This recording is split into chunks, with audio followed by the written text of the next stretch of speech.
Hello and welcome to another episode of the Adobe Premiere Pro tutorial series. In today's episode, I'm going to be talking to you about adjustment layers and how you can use them to speed up your editing process. So just a quick introduction about adjustment layers.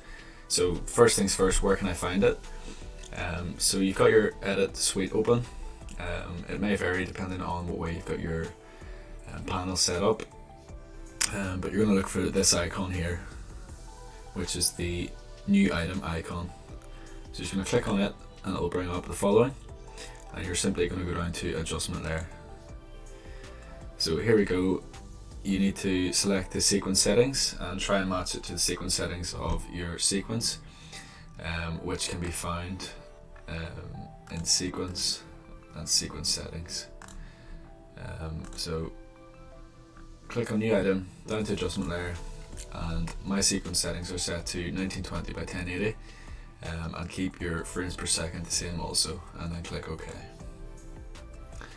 And you'll notice that Premiere will create this adjustment layer for you, and you can simply drag it in to your sequence, as simple as that.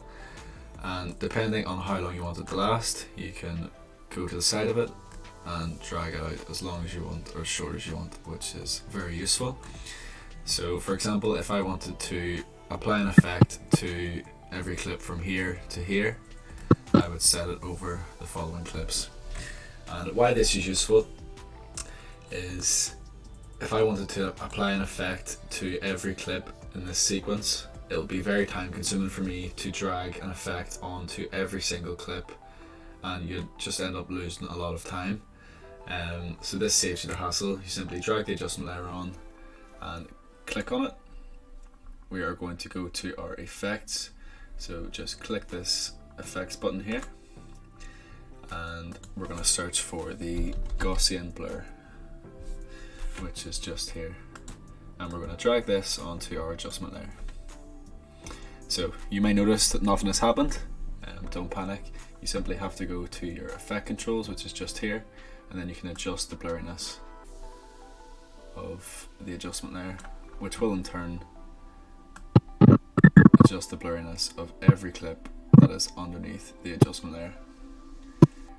If for example you wanted every clip except this one underneath, simply click here and do a cut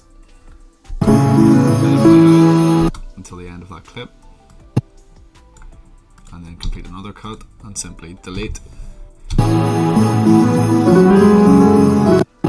and this clip will go back to normal. So definitely a very handy tool to use, very easy to use, and can save you a lot of time.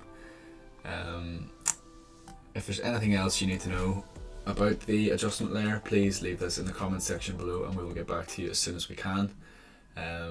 But yes, thank you very much for joining me, and I will see you again soon. Thank you, bye.